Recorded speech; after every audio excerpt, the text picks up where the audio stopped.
How to view email statistics in SendGrid. So first is basically log into your account, and once you're here, just hover to the stats panel here on the left side. So click on that, then click on overview. So here is basically where you'll see your statistics overview.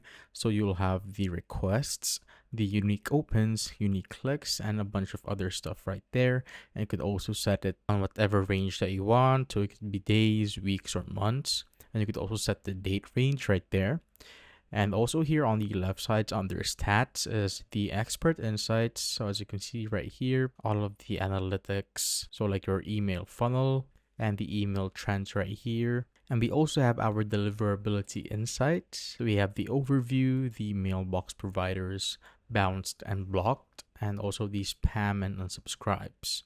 And for the global stats right here, we also have that. Next is the category stats, category comparison, sub-user stats, sub-user comparison, geographical. So you can see the activity map for clicks right here.